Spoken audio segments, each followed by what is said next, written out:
and the number is in millions. How can anyone do that? It is done by AI.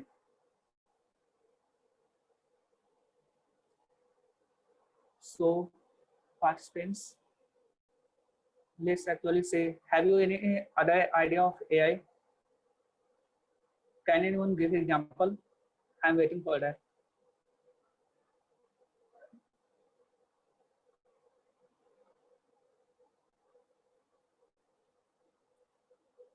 Hello?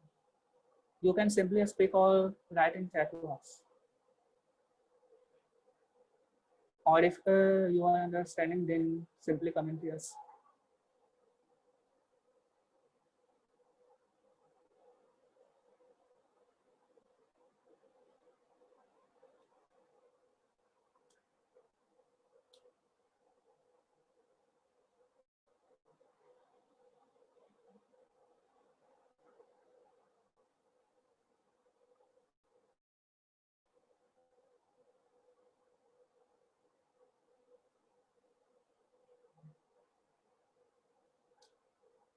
Yes, Pawan is right.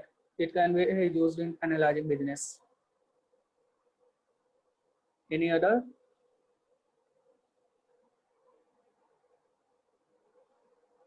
He made hand.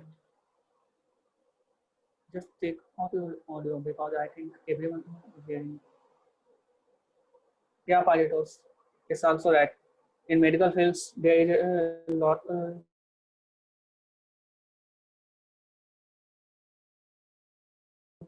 Hello. Is audio clear now?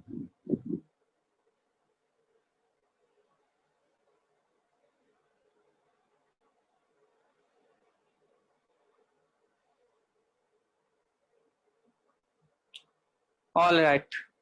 I think now all of most of the people understand why we need AI and what it means, right?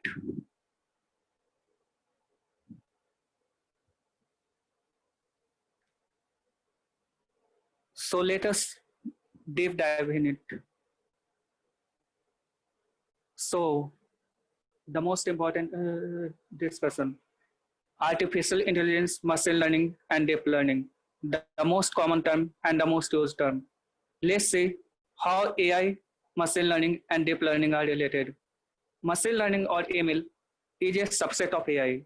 It refers to a study of construction of programs that are not explicitly programmed but learn patterns as they are exposed to more data over time.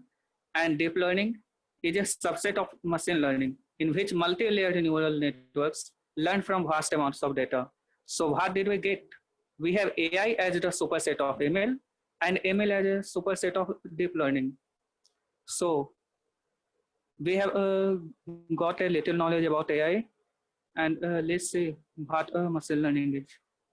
So first of all, these are the programs that learn from repeatedly analyzing data rather than explicitly programmed by humans.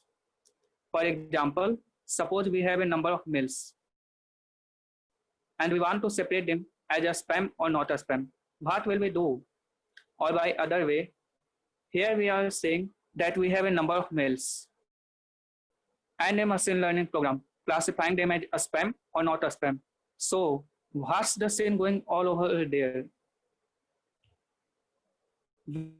We have algorithms. We use it to create a model that is capable of deciding whether a mail is a spam or not. Integrated that model to a machine learning program, and that's it. Machine applies that algorithm to all the mail and classifies that as a spam or not a spam. Pretty easy, right? So here is the big difference between machine learning and the traditional programming. In traditional programming, for example, what we use data structures, say, etc. In that, we pass the roles, we pass the data, and we get the answers. And in machine learning, we pass the answers, we pass the data, and we get the roles.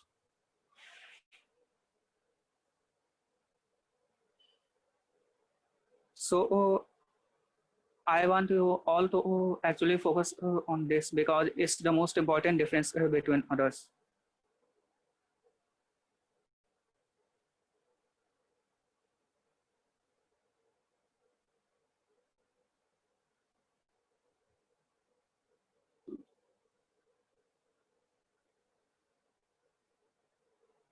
All right, let's see some of the different types of machine learning. The first is supervised machine learning. So, supervised machine learning is a learning in which we teach or train the machine using data which is well labeled. That means some data is already tagged with the correct answer. As the name suggests, supervised learning refers to the learning in which we teach the model to determine the correct answer. We can understand this as, suppose we have a set X containing all the inputs. For example, let's take image and a finite set of elements Y containing all the outputs. For example, the classifications. So here we are telling our model that, hey, you have to match the input data to the output that I provided you. And it thinks, oh wow, means I know what I have to do. That's easy for me. Let's make it more simpler with an example. Suppose we have a collection of images of animals, that is our data set, and one another set containing the types of all the animals, for example, dogs, cats, etc. So here our model knows that it has to map the inputs, that is image in data set, to the output types, that is types of animals. So some importance points that we derive from here are, in supervised learning, we have a target column. It is easier than other types of machine learning. We have regression and classifications as types of machine learning.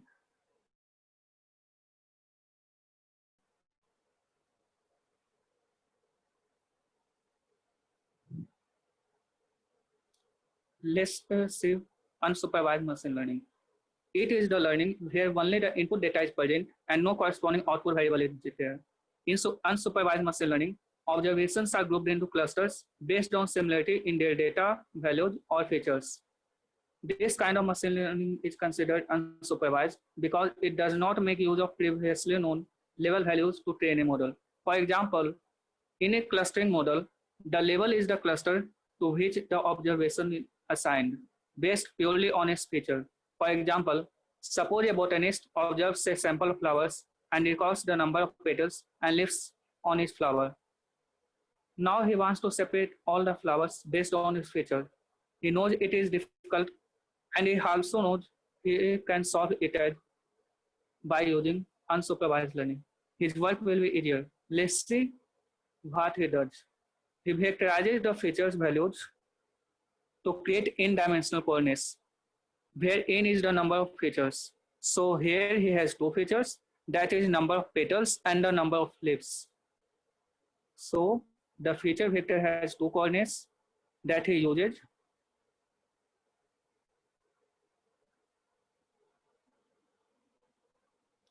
To conceptually plot the data points in two-dimensional space. He decides how many clusters you want to use to group the flowers and call this value k.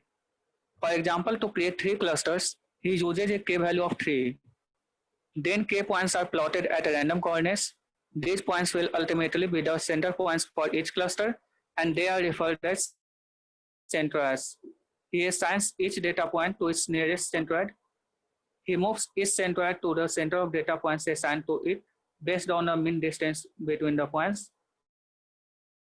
After moving, the center points may now be closer to a different centroid. So the data points are assigned to clusters based on new closest centroid. He repeats the movement and recluster all the and he does till a predetermined maximum number of iterations is reached. And in this way, he simply separates all the flowers. So what here we get that in unsupervised machine learning, we have a cluster of data and we don't have any specified columns for separating them. So here what you will do, here we will simply classify them on the features which they have common in them, and it is actually determined by a machine learning program, and that's what we program here.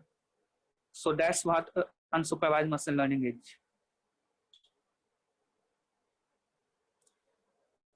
So here the last type of machine learning, that is reinforcement machine learning. Reinforcement, reinforcement machine learning is the branch of machine learning that permits system to learn from the outcomes of their own decisions. It solves a particular kind of problem where decision making is sequential and the goal is long term. It means in reinforcement learning, the machine learning program takes the decision and then it says what were its outcomes and then learn from its outcomes and improves its efficiency more and more. So that's for the part of machine learning, types of machine learning. Are we clear up to here, or anybody has doubts? Because after this, we will be diving into deep learning.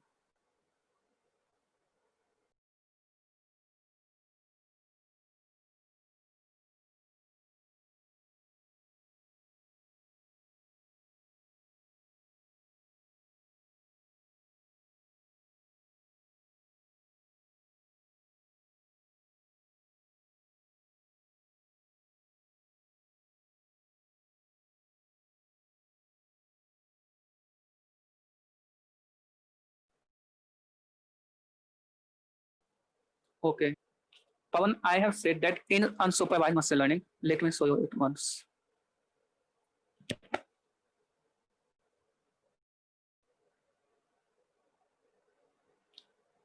So just say what I am showing here.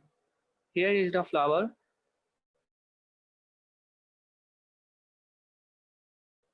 and in both flowers, you can say what are common features.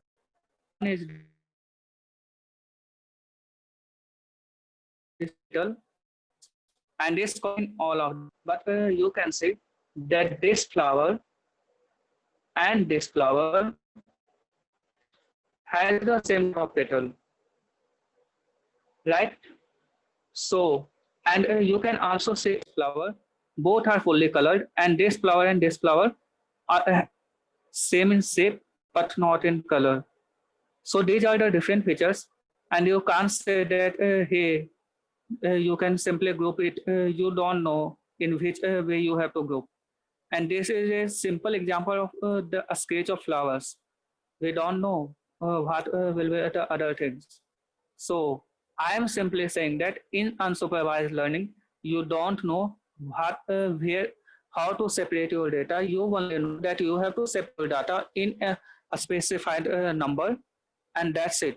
You simply train your machine learning for that. Is that clear now?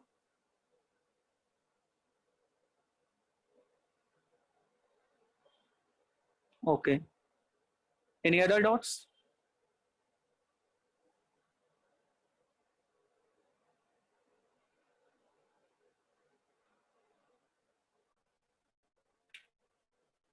All right, let's proceed. So before going to deep learning, let me explain some of the common terms which are used most widely in machine learning. The first term is model. It is a computation or a formula formed as a result of mathematical algorithm, which when fed some data and human expert input, replicates the same decision as a human expert would have made when provided the same information. Another is fitting. Model fitting refers to the process of training a model of how well it replicates the original results of the data input fed into it or some similar data or input. Another term is training. It's a process through which a model learns about the weights and bias of the data input fed to it. That is how much the outcome depends on a given feature of the input or data fed into it. And the last one is testing. It's a process for in prediction against some unknown and random data input. The testing data should be chosen. I have used two terms, that is one is the weight and another is the bias in the training term. So let me explain that. A weight, a weight is a constant which is multiplied to the x value, that is our input, to strengthen or weaken the effect of that feature, that is our x, to simulate learning. And a bias input is added to enable fine-grained control over the network. So, in simple words, weight is a constant from which you can reduce the effect of any feature, and bias is the variable which you add to check how much data fluctuate from the pre-described training layers you are trying to train. You will get to learn more about this in some time. So let's see what deep learning is. It's a particular way of organizing a neural network which can solve difficult problems like identifying faces from photos or videos and dealing with big data. It is an advanced form of machine learning that tries to emulate the way that human brain learns.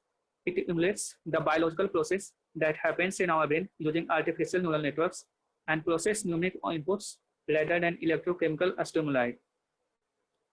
Neural networks.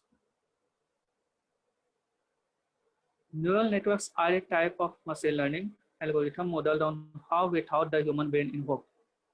And a neuron is a mathematical function conceived as a model of biological neurons that is a neural network. These neurons in turn may be activated and pass the signal to the rest of the network. And in this way, our neural networks work. I will explain it in some time. First of all, let's see what a neuron is. Because neuron forms a neural networks, and a dense neural network gives rise to deep learning. So, what a neuron is? In our brain,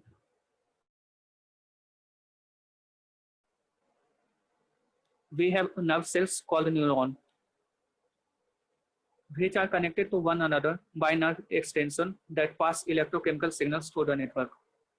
When one neuron is stimulated, the input signal is processed, and if it exceeds a particular threshold, the neuron is activated and passes the signal onto the neurons to which it is connected. In the same way, an artificial neuron is a mathematical function conceived as a model of biological neurons in neural network.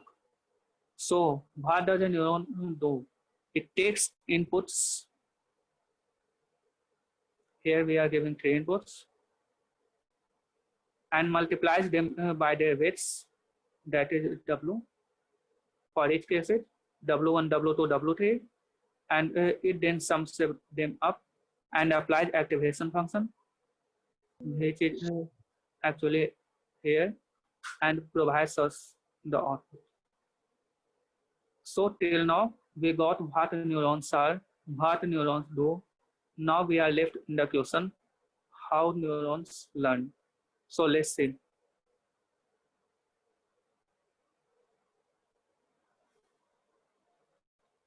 First of all, let's see what neurons goal is. The neuron's goal is to adjust the weights based on the lots of examples of inputs and outputs and determine which features are important and positive, which are not important, and which are important and negative. Neuron learn the weights based on the inputs and gives the desired outputs. So till now, I have given a brief of neuron. Now let's say neural networks. Are the network of neurons having multiple layers. It is also inspired by the network of neurons that operates in our brain. For example, if we have one single neuron, it can perform a simple task, but of course, it might not be 100% accurate. So we use a network of neurons. So when an input is given, the neurons are activated and pass the signal from layer to layer, finally providing the result. In this way, we are able to solve problems which are extremely difficult to get this accuracy. Let's see an example of a neural network.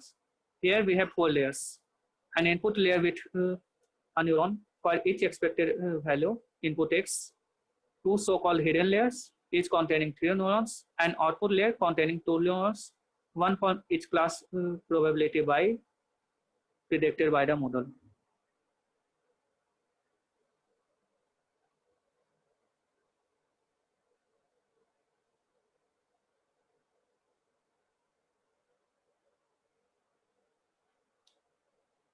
So have anyone a problem in understanding what neuron or neural networks mean? Because now we will deep dive into the mathematical terms. So it's important that we must have should have clear on this point.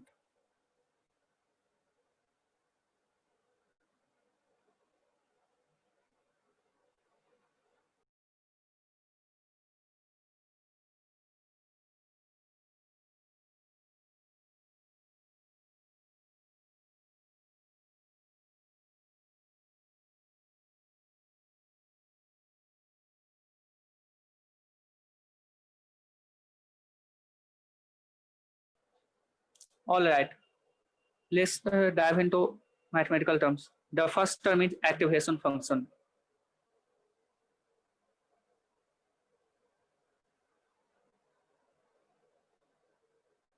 So activation functions are the mathematical functions that determine the output of a neural network.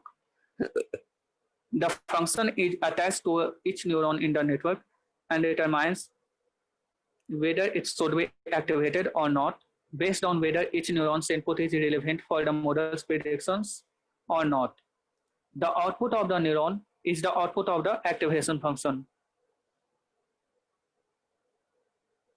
For example, here you can say we have four functions. One is sigmoid, another is Swiss, Miss Relo. These all activation functions will be used and will be of great importance whenever you will train a model.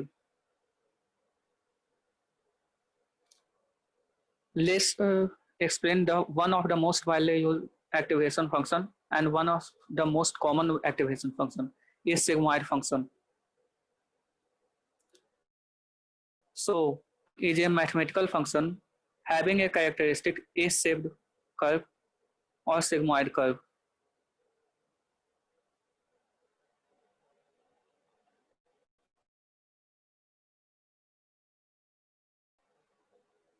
Mathematical expression for sigmoid function that is 1 upon 1 plus e to the power minus x or exponential x divided by exponential x plus 1.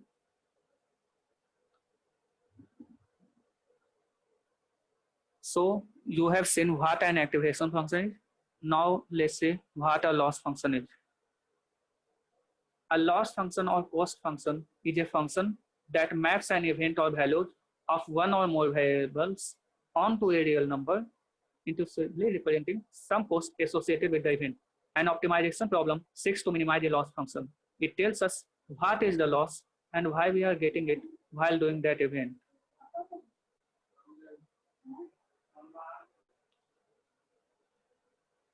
So in common terms, you can simply understand it as it is a function that tells you about the loss which you are getting while training your model. According to that, you can determine what loss you are getting. So after knowing activation function and loss function, let's see the common mathematical representation of neuron. So this is the input passed. This is the weight. We multiplied weight by the input so as to reduce and each input is known as one feature.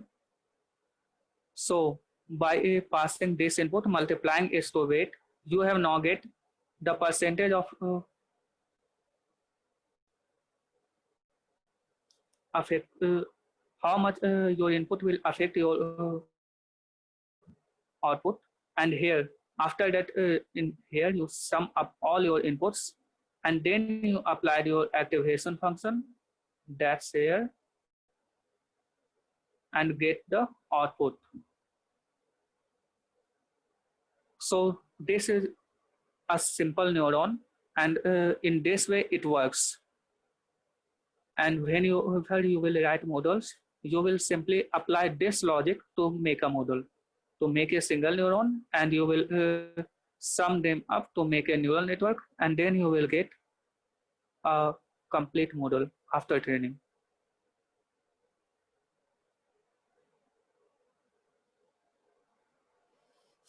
So We will dive for a practical after this. Before that, let's say what these two terms mean. The first is optimizers. So we all have seen that loss is calculated using a function which operates on the result from the final layer of the network, which is also a function. The final layer of the function operates on the output from the previous layers, which are also functions. So in effect, the entire model from the input layer right to the loss function is just one big nested function. Optimizers are the functions that tie together the loss function and other model parameters by updating them in response to the output of the loss function for training the model. Now let's see what learning rate means. It is the amount that the weights are updated during training, which is referred to as the step size or the learning rate. It is a hyperparameter that controls how much to change the model in response to the estimated error each time the model weights are updated. Choosing the learning rate is challenging as a value too small may result in a long training process, whereas a value too large may result in learning suboptimal set of weights too fast or an unstable learning process. The training learning rate may be the most important parameter when comparing your neural network. So I will say if you have only one parameter to change to optimize your model during its training, just change the learning rate. It's the most effective one. So whatever terms I have used till now, you can practice all of them by making a simple neuron network at a playground named as TensorFlow. Let's say that for now.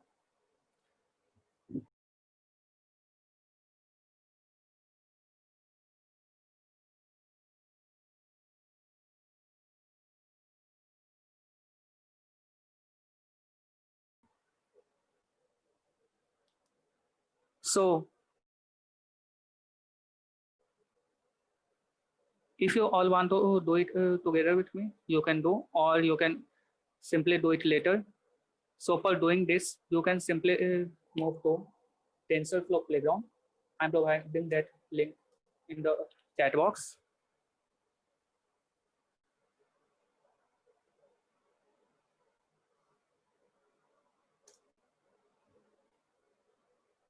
And here you can see all of the terms I have used till now.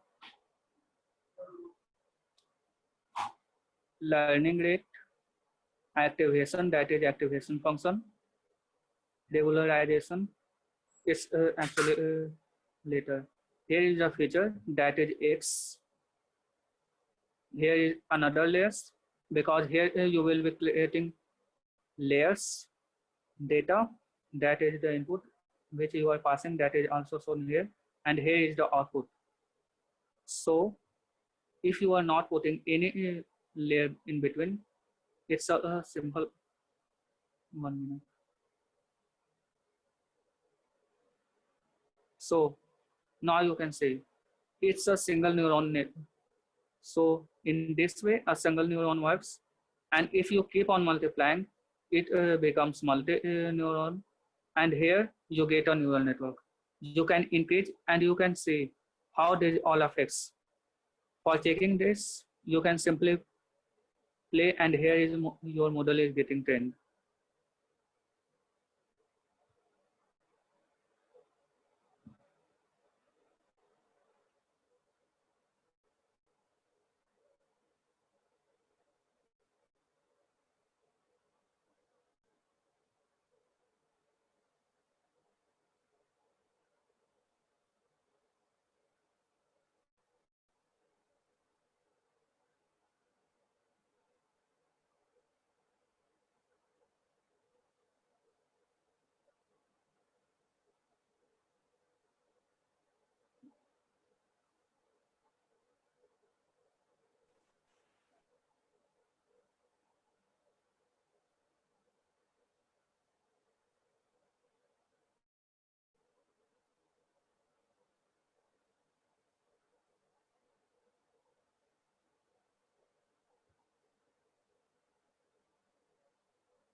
So here you can say we have got a test loss for 0.5 and training loss at 0.4. And you can check this by reducing number of neurons. Actually, it's a playground. So here you can simply play by adding neurons and learn the basics of neural networks. The way you will change the neurons, and here is the learning rate and the other things. It will change according to that. For example, let's set it to 3, and you can say it is its learning rate is 3, so it is capable of working. It is overfitting itself. And if we reduce the learning rate, so here it's changing.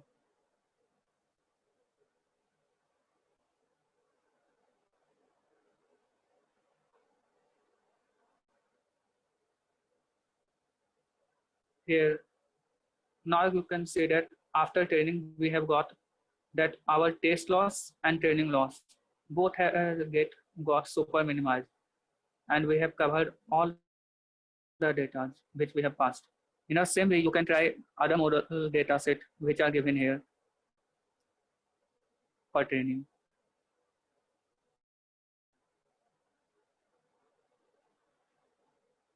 So, am I clear in making you understand what a neuron, how a neural network, and how they operate?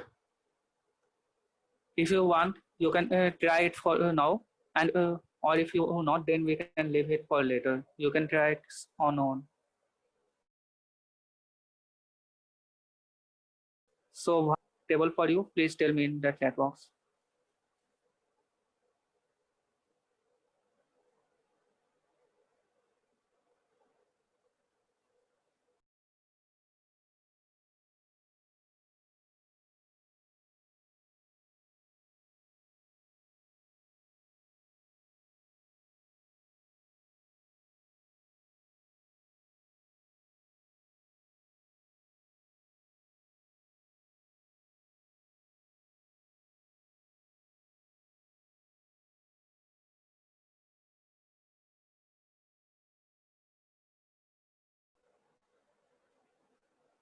Hello.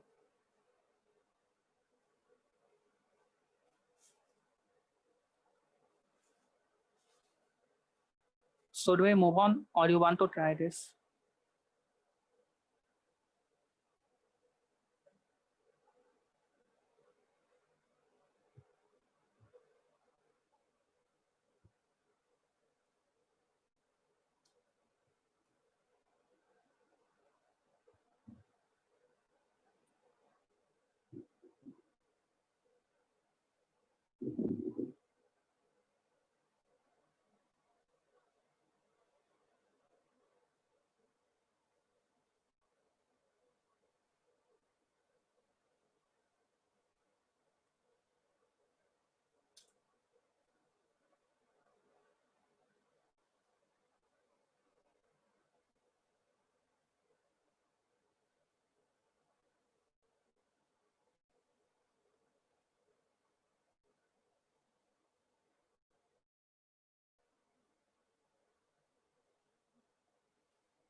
Hello. Hey, Fernando. For reinforcement learning,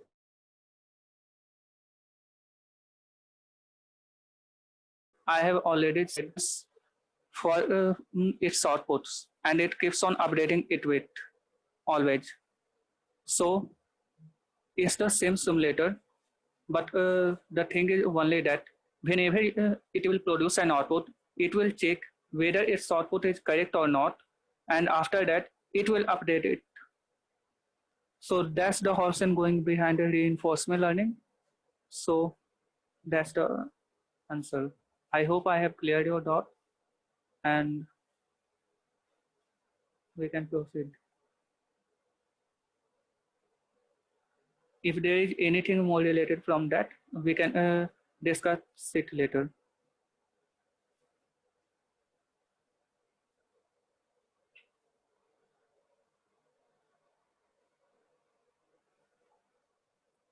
So I have used two terms in this training, that was overfitting and underfitting.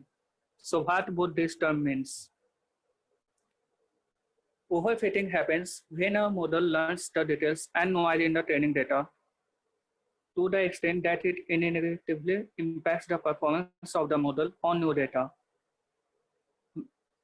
For example, here we have so a small amount of data and we have training it as if it is simply following each and every path and drawing a curve. That's here. That is overfitting because if we have any data here, which is our text data, it does not fall on this line. So this is overfitting. And if we have a data that is here, it is actually captured. And we all know that data will not be like this, that it will fall on a curve. So this is overfitting. This is a simple example so that we are able to explain it that, oh, it's a curve and data is falling here. So we are not able to identify our test data. So we are overfitting on our training data. But in a real world, where you will apply your model, it will not be so simple. The data will be in millions, and you will have to check that if your model is working on the test data, if it is working and giving a accurate amount of accuracy, after then you can proceed only after that. This is one of the worst case, that is overfitting. The another worst case is underfitting. It refers to the model that can neither model the training data nor generalize to new data. It means that you have these data sets and you have trained your model not up to the extent, even if it can determine on its. So these both are the worst cases. So what should we do here? Here, regularization comes in. It is the process of adding information in order to solve an ill-posed problem or to prevent overfitting. Regularization applies to objective functions in ill-posed optimization problems. We have covered the basic concepts required for understanding and working of neural networks.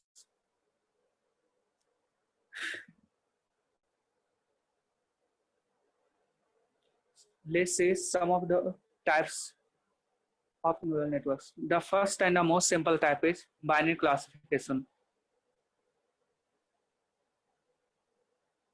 It refers to those classification in which we have two class levels. Binary classification task involves one class, that is the normal state, and the another one which is abnormal state.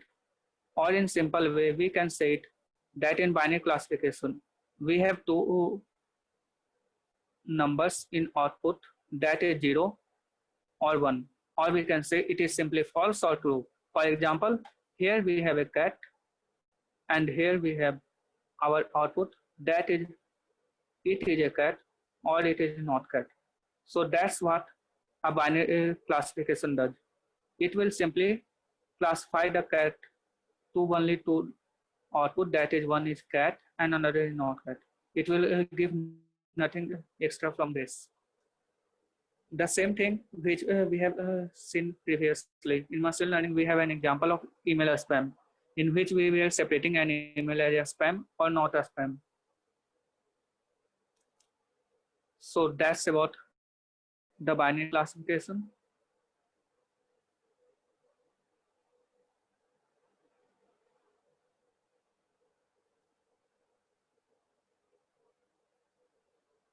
Now let's move to regression. The first and the most simplest form of regression is linear regression.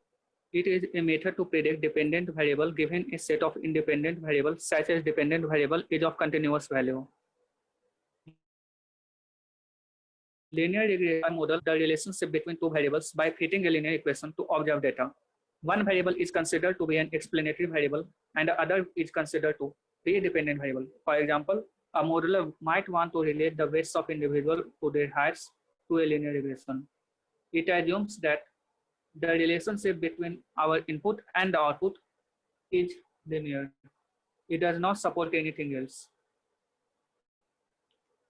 Let's say from this example, here we have a linear line and this is the bias that is B, which we have discussed earlier, added to each of our data.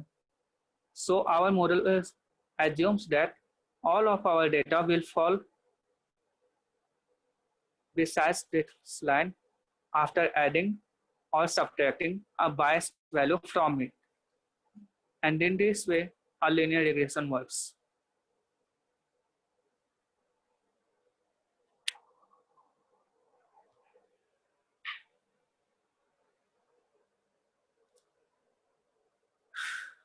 Let's see one of the most important and another simple type of regression, which is logistic regression. It is a statistical model. Then its basic form uses a logistic function to model a binary dependent variable. Although many more complex extensions exist. In regression analysis, logistic regression is estimating the parameter of a logistic model.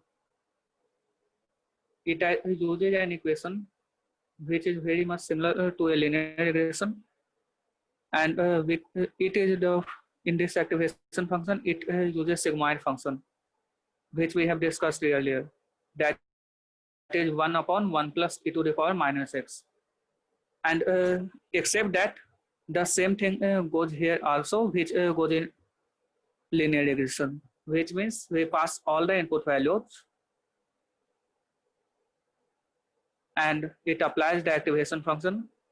But here the activation function is sigmoid function, and after that it predicts the output, and if output is greater than 0.5, we say it's a cat, or not, then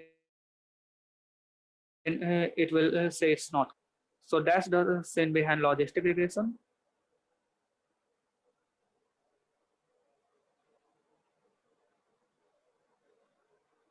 Till now, I have explained almost all the terms which a person needs to understand what artificial intelligence means, deep learning, neural networks, neurons, methods to train neuron. Let us see in detail and have a close look on how to train a deep neural network.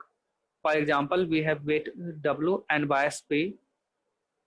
We will follow this process. All the features for data observation with known level values are submitted to the input layer. Then our neuron apply the function, and if they are activated, pass the result onto the next layer until the output layers produces a prediction.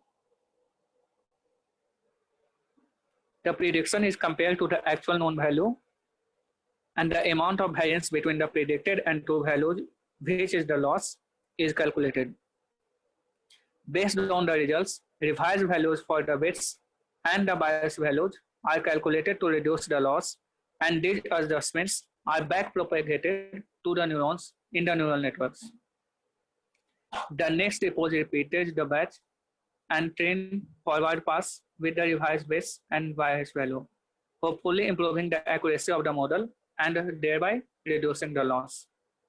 That's the process which we follow, which I have already explained earlier.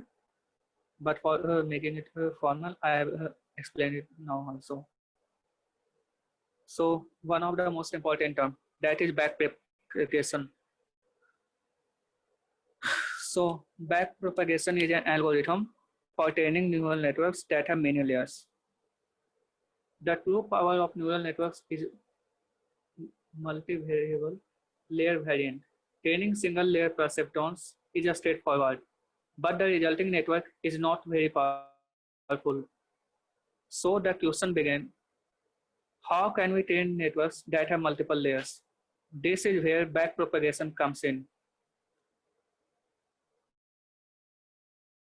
It is an algorithm networks that have many layers, already mentioned that, and it works in two phases. The first phase of it is the propagation of inputs through a layer, neural network to the final layer, and in phase two, if the algorithm,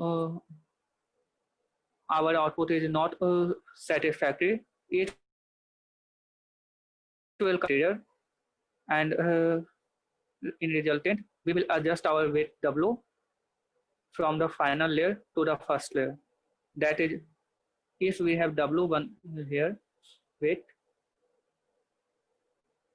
here it gives that it is not satisfactory. It will simply transmit that data to here, and we will replace this W1 to W2. And we will keep on updating for the number of epochs we will train. And in this way, our model gets its desired accuracy.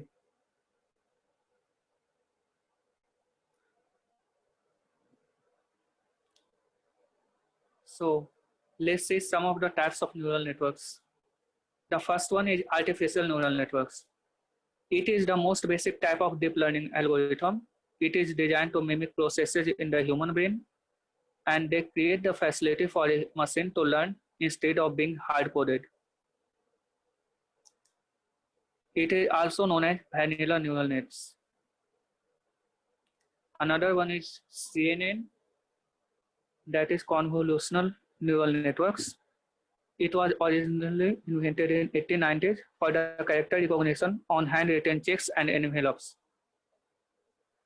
Convolutional neural networks are multi-layer neural networks that take their inspiration from the animal visual cortex. The architecture is useful in various applications, including image processing. The first CNN was created by Jan LeSueur, and at the time, the architecture focused on handwritten character recognition tasks like reading postal codes.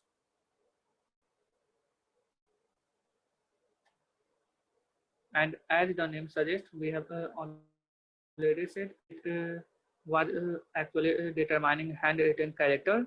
So we already know that what was our output. For example, if we have written he has a pen, so he will simply have to determine that he has a pen. So it was also a type of supervised learning, and it is a branch of supervised learning. Another one is recurrent neural networks. It is the heavy artillery of supervised network. The idea for neural networks is to have them process time series data and solve complex problems such as translation and video captioning. This is mostly possible due to a particular type of RNN called long short-term memory network. We have seen some examples of supervised learning. Here is the unsupervised neural network, that is Boltzmann machine. Its extreme connectivity of neurons make them powerful but computationally very heavy.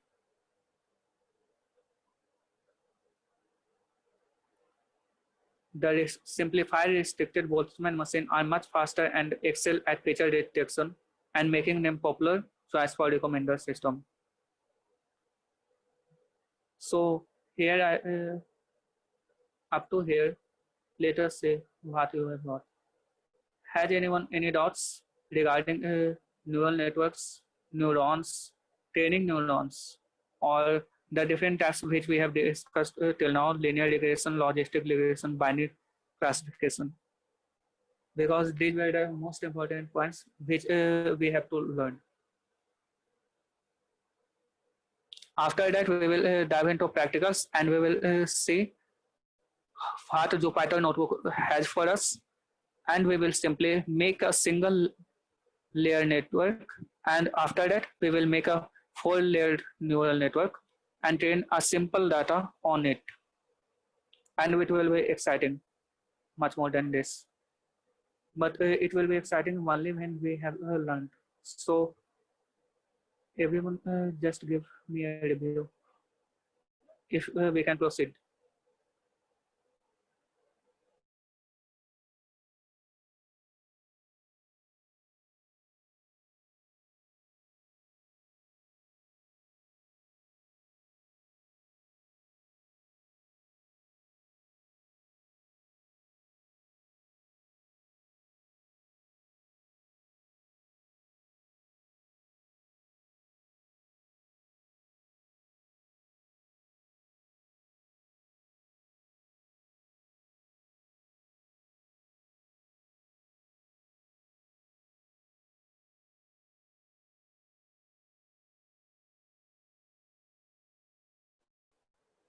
All right.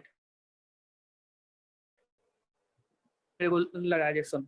It is the term which we have used after overfitting and underfitting. So let me explain you. If a model is overfitted, it means that we have actually added more data than required, and we have overtrained our model to actually fit on that data. In this case, it will simply take all the inputs, that is all the features of our input, as same consideration, and it will train on the basis of that. In underfitting, our model is actually not trained, so we will tell it to train it more. So in both the case, in one case we have to simply reduce the weight. In another case, we have to optimize our weight or increase our weight. This is the whole information we pass during our model in the process of making our model optimal. That means reducing the overfitting and underfitting case. And this whole process is known as regularization. And regarding clustering, clustering is the form of unsupervised learning. And in clustering, you have a data, and you have to separate all the data. Oh, what is the best neural network model for NLP? So let me explain you one thing. That any model, we have a number of models. We can simply say that which is the best neural network library, because each and every day a new model is trained and it is better than previous one. So we can't say that this model is perfect or this model is perfect. For example, as this is a starting session meetup of our AI, we are taking it to the basics, but in real world, we have computations in which we have to build a neural networks model. So there you can simply see that we have a number of models, and they perform better on different number of data sets. So in that way, you don't have a based neural network model of NLP. It is actually something your model will get trained, and it is comparable, but not something that we can say that this model is best. Oh no, IBM has the best NLP model in compared to Google. So that's the case.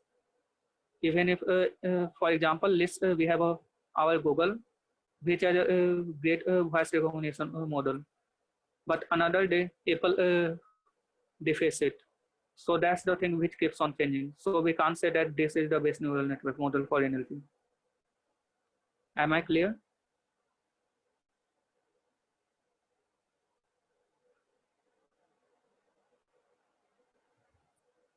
All right. So we have known all the basics of AI, deep learning, and neural networks. Now it's time for where we will train and where we will apply all our knowledge and our study for building our neural networks. That's where a development environment term comes in. A development environment is a combination of a text editor and a Python runtime implementation. The text editor allows you to write code for your application, and the runtime implementation, such as C, Python, or PyPy, provides the method for executing your code. Most, for example, for running Python on your laptop, you have to install Python. And if you want an integrated development environment, you can simply use text editor. But if you are use Anaconda, which is a better alternative, it will provide both things at the same time. Let me show you.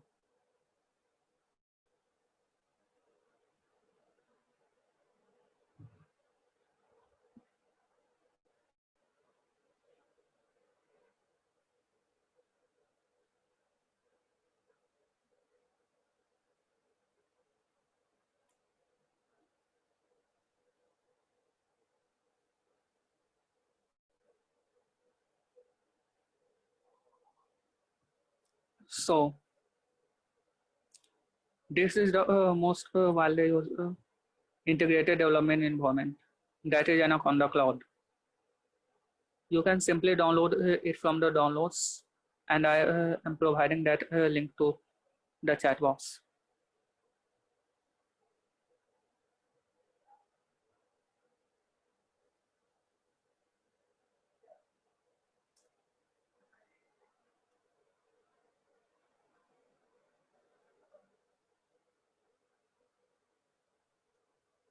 And one thing I want to make clear that why I am preferring Anaconda over the Python, that is pip, is that it provides you some toolkit which are already installed. That is one of the most widely used is Jupyter, which we will learn now. Another integrated development environment is a Spider, which is a text editor, and these of the most famous libraries TensorFlow, NumPy, Pandas.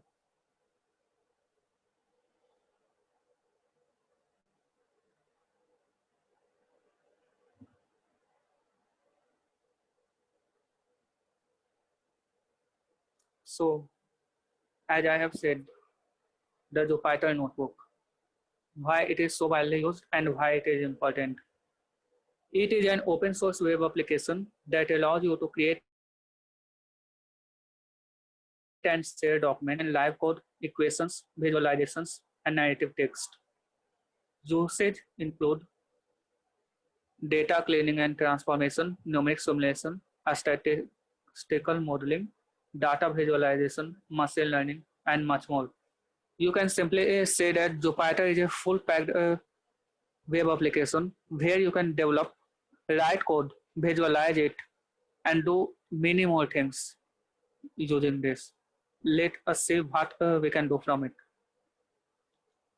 So, first of all, what are the components of Jupyter Notebook? First of all, it's a web application that is a broad string of documents which combine explanatory text. For example, here is the text which is explaining all the data we have regarding our data. Here is the LaTeX, that is mathematics. Here is the computations, and here is its media. And another part is the notebook documents, which is the files. It is the representation of all the contents visible in the web application, including inputs and outputs, and their computations, text, image, and its media objects.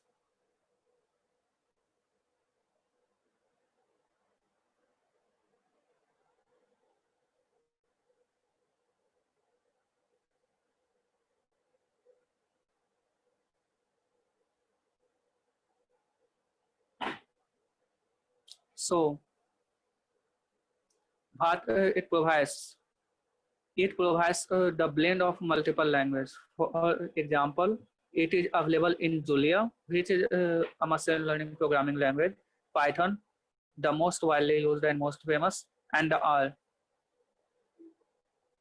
It supports multiple content types, code, text, image, movies, etc., all inside one single web application. It provides us to write HTML, LaTeX, that is mathematical code, lines, and the code. And all the codes are divided into cells, and we can run it cell by cell. It's not necessary to run whole the codes at the same time. We will execute it cell by cell. It enables interactive development, and it is ideal for exploratory analysis and model building. Here is the application of one library, that is Matplotlib inline, which is actually used in Jupyter to plot the graphs and the pictures inside our notebook directly. %timeit is a function which will help you to calculate the time which a cell will take to execute. And %run, all the files notebooks are saved with file inb, and you can execute one notebook from another notebook using %run. And percent by using percent load, you can load all the codes written in a Python file to your notebook directly. These are some of the shortcuts which I think you can read it and leave it. Let me dictate it once. For finding if control plus shift plus P is used for open the command palette, enter for, to edit the cell, shift plus enter to run the cell, control and enter to run that selected cell, alt plus enter to run the cell and insert, shift plus D to insert selected cells below, A to insert cell above, B to insert cell below, C to A to cut selected cells, C to copy selected cells, and shift plus B to paste cells above.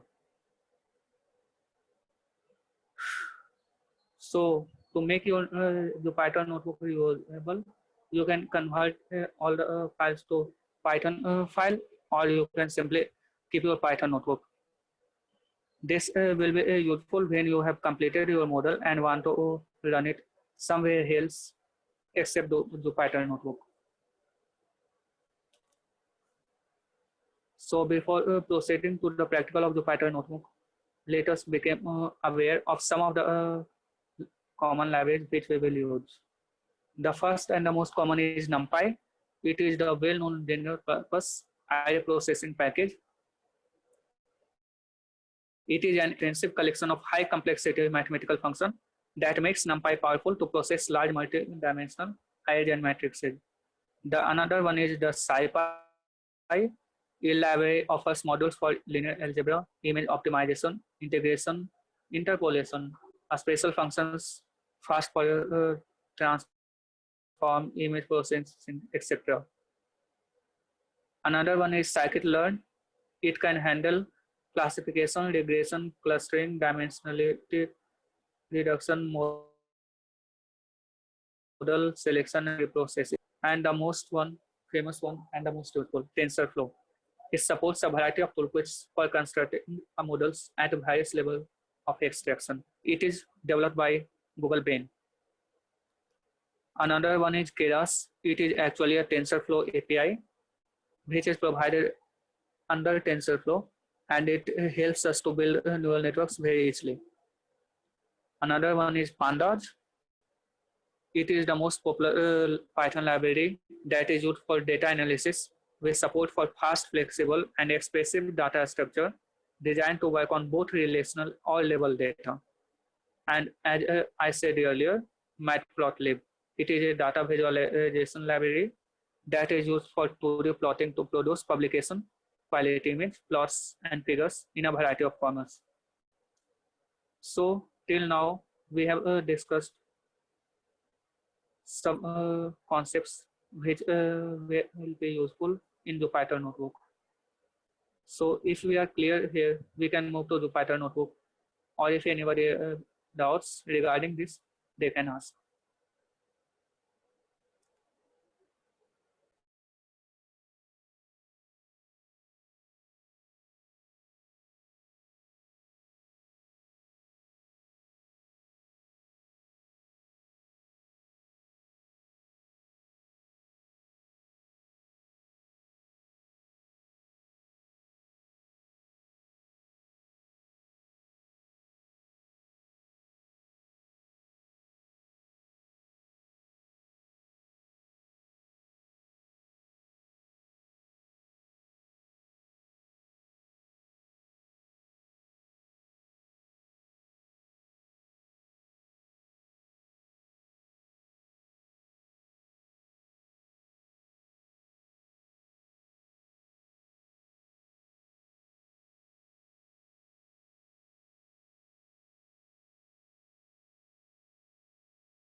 Hello. All right. So now let's make a model. We have studied a lot. Let's apply it so that we can say vast aspects and what we have got till now for real life application.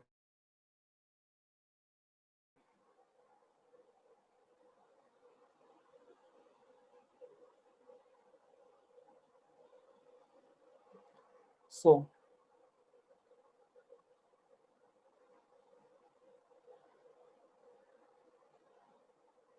this is the first exercise which we will be doing here.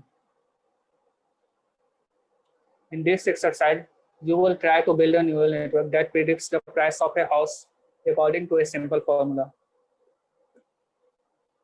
So imagine if house pricing was as easy as a house cost 50,000 per plus 10,000 per bedroom, so that one bedroom cost 60,000, two bedroom cost 70,000, etc. How would you create a neural network that learns this relationship so that it would predict a seven bedroom house such as costing close to 400,000, etc. So I have chosen this question because it's easy to solve on our own. But let's say, as we have already said, that we will not pass any rule. It will create the rule. We will simply pass the answer. So first of all, we imported TensorFlow that I have said as TF.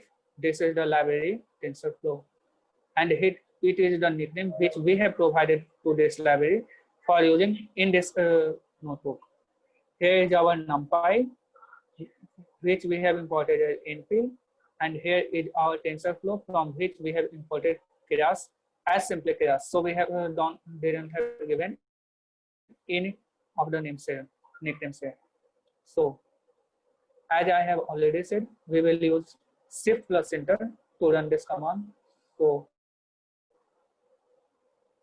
here it runs. And this numbering tells you the number of execution of the cells. So we have imported the library. In Python, we define any function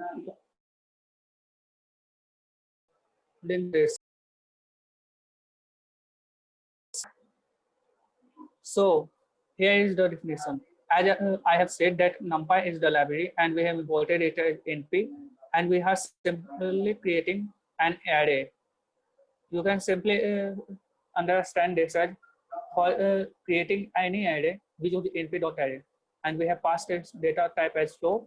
So we have created an array of 1, 2, 3, 4, 5, 6, 7, 7 inputs, and I stored it as x, and here is the by, that is its output, and this number represents the number of bedroom.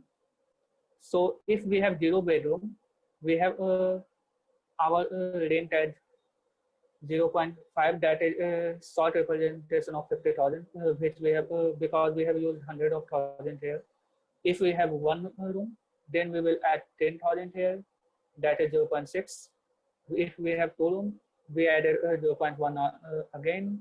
If we have three, we added 0.1 again, and this process continued.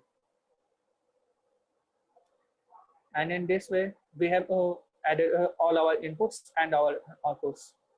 And here we have used our Keras library, that is Keras API, and is sequential.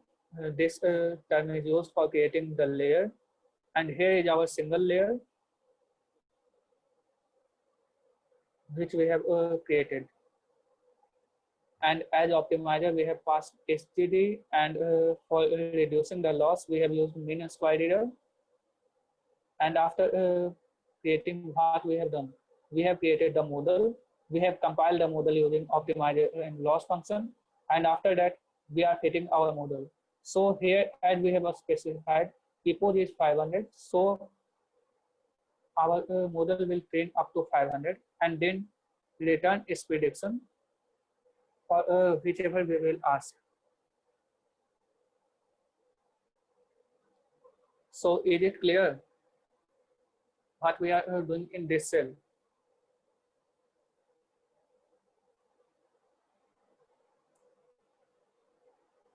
In the next cell, we will predict the price, which I have said that we will be giving input.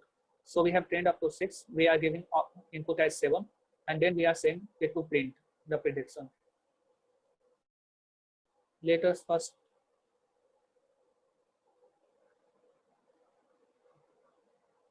train our model.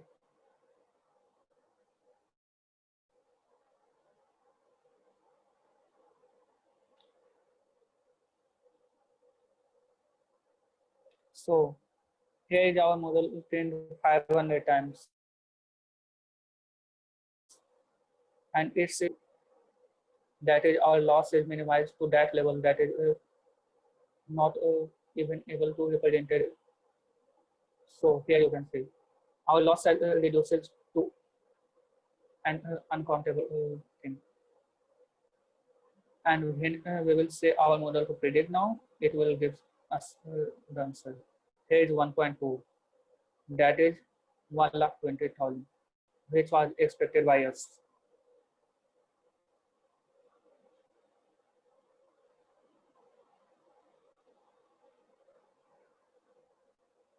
So let me know if we are clear here. And we said we will train another model, another model which will be of 4 layers, and we are done with this practical. I will be sharing this file after training this. So I will be sharing it after the second training.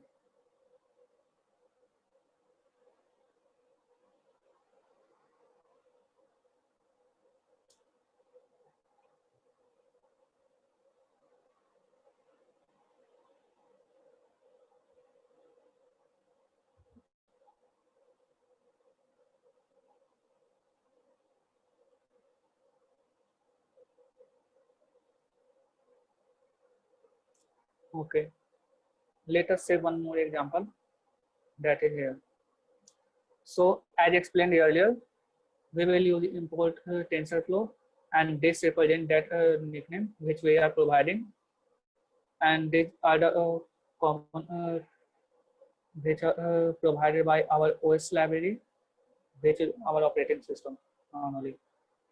And in this model training, we will be using the data set, which is by default provided by our Keras API, which is fashioned in this data set, which is also available on GitHub and available as an API in our Keras library. We will use to train that data to our model, because in this we will be getting a larger input, and in that same aspect we will give him larger output. So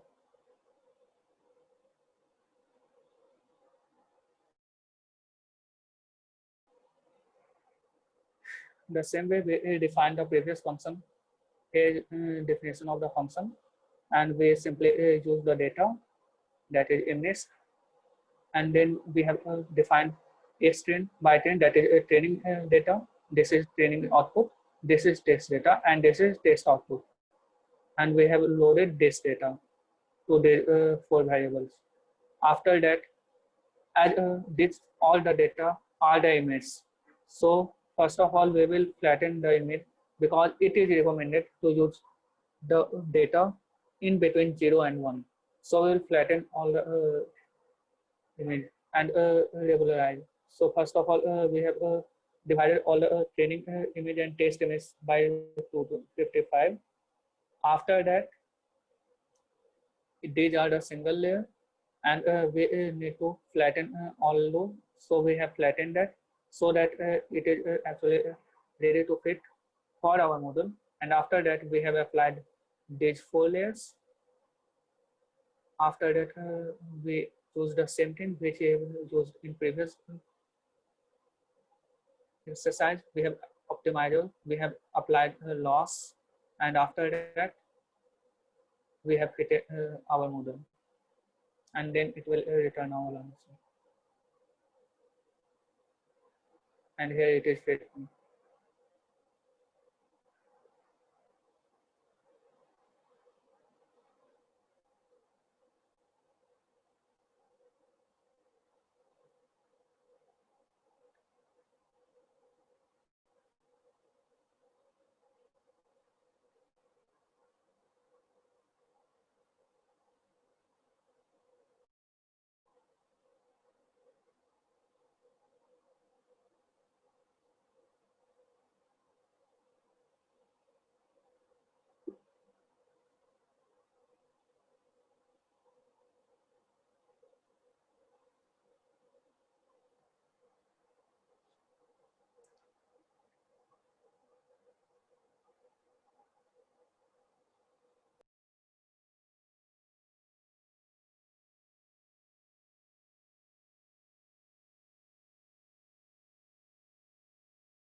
So here you can see what is our accuracy, 99.32%. That's a great. Let us see some of the outcomes. If we didn't use this flattened line, what will happen?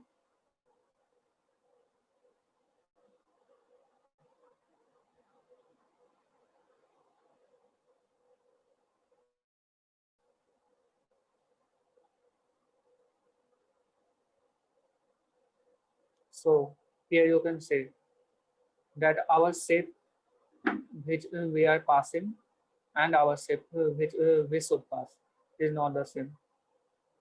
That's why we are using this flattened statement here, so that our we don't know in what are the dimension of the details which we are passing, because our model will take each and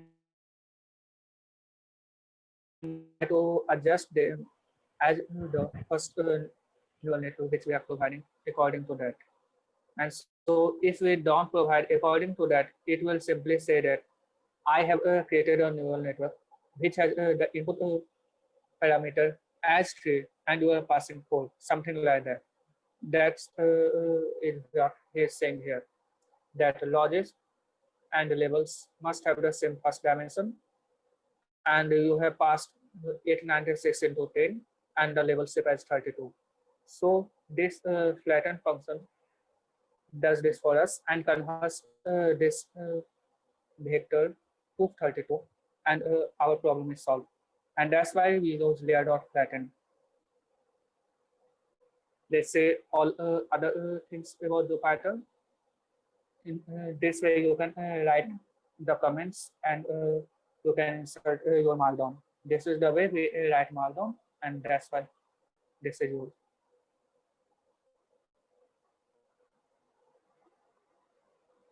Not only this, you can use HTML also.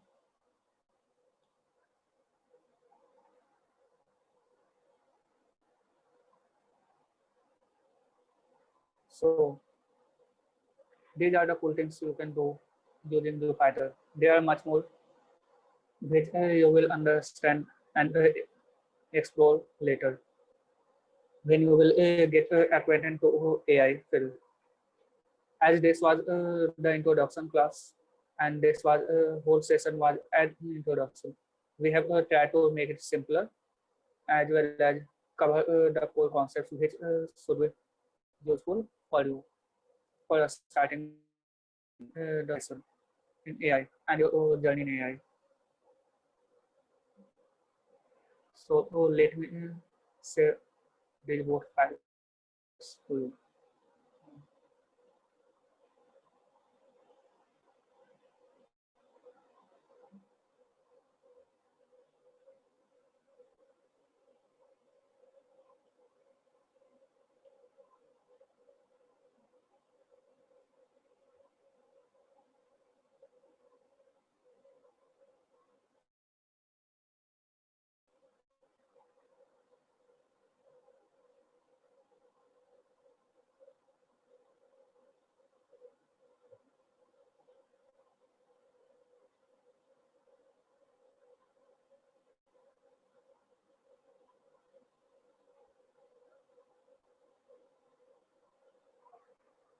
So I have shared about the Python notebooks here.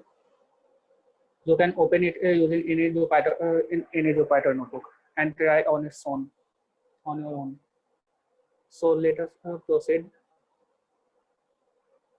And I have something more to tell. One thing. So how to continue learning further?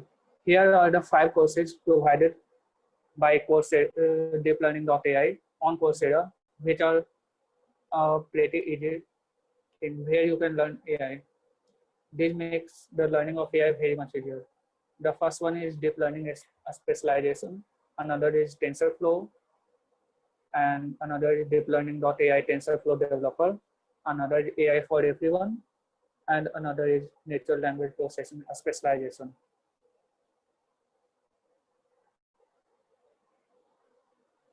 Thanks. That's all from my side, and we have 10 minutes left. So we can start clearing our doubts which we have got, or any other question related to anything related to this meetup, of course, and in the fields AI, because we have the motto to develop our community in AI. So that's what we can proceed.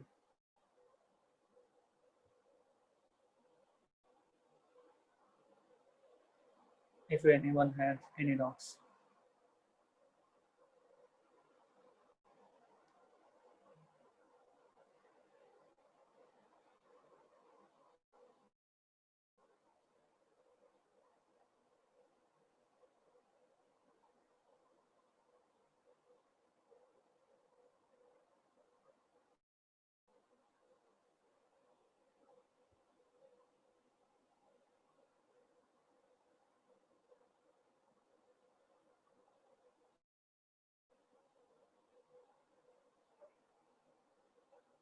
No.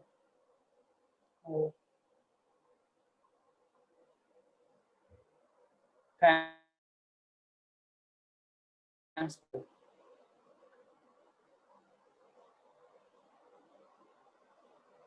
Oh, thanks, Pawan. So if you all are not asking any doubts, can we have some questionnaire now? And we have 10 minutes. Oh, thanks, Jimmy.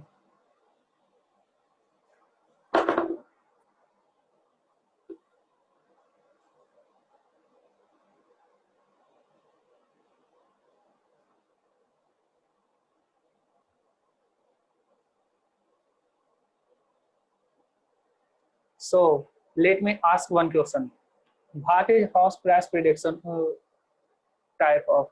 Which type of learning was that? Which we have used in our exercise one?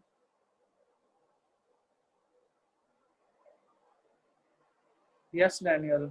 There are also another examples for except Boltzmann machine for unsupervised learning.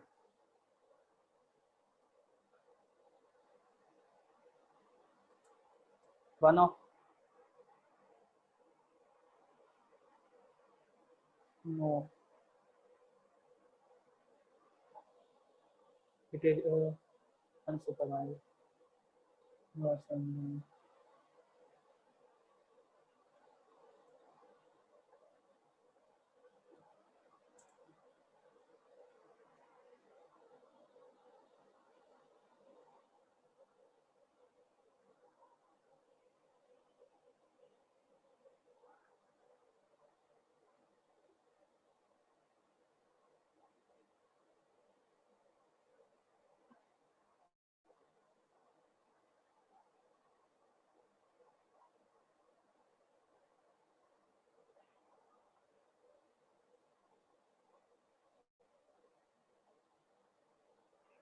One of those were clustering.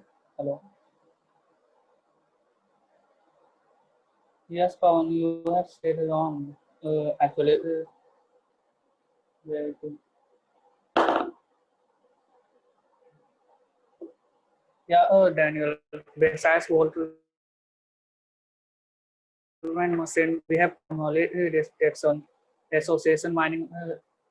All these are examples of unsupervised learning. Here we use unsupervised learning. So not only Boltzmann machine is the place where you use unsupervised learning, and making it more simpler. In the classification which we are doing using flowers, that's also was unsupervised learning. So yeah, there is more application of unsupervised learning than supervised learning. For example, if we have our AI model making something and we don't know that what it is making, as we have said in the starting of our session, that what if our hair is cut by robot? So that's interesting. At that time, we don't know what algorithm robot was doing because it was working on AI. But imagine if we have those all, how will you classify that? We don't have anything, right? It will be classified by those machines. So applications of unsupervised learning is increasing day by day. It is not simpler and it is getting more interesting. But yeah, its training is much harder than another one.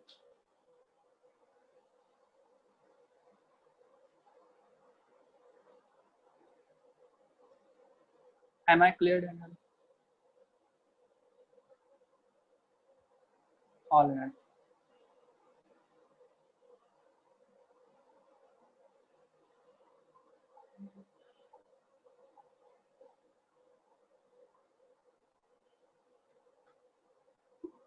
So, if we are clear, we can end it, or anyone has any doubts, they can ask. Please proceed. Oh, I was saying about the questionnaire. So, right, let us do that. So, first question is in exercise one, which we have performed, in which we have built a single neural network. What was we doing? What was that example of house price prediction? Was it supervised or unsupervised?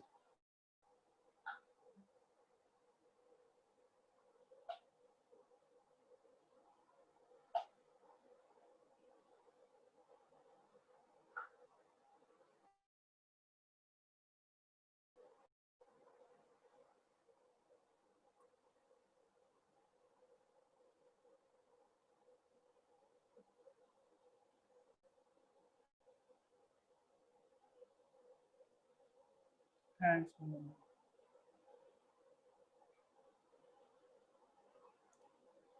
thanks, Icos.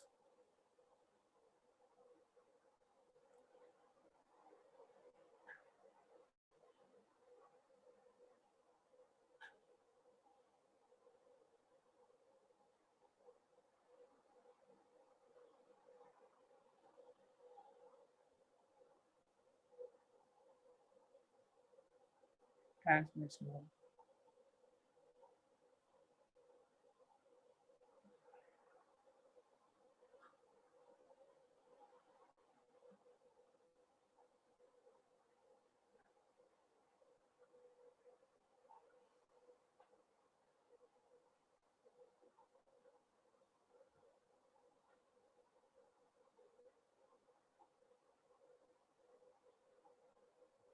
So we are left for 5 more minutes. If anybody has any more doubts, they can ask.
All right, we are done with this session. Thanks for everyone who attend, and we hope we will proceed this community in a more better way, and we will explore more and more learning. Thank you. Thank you, everyone.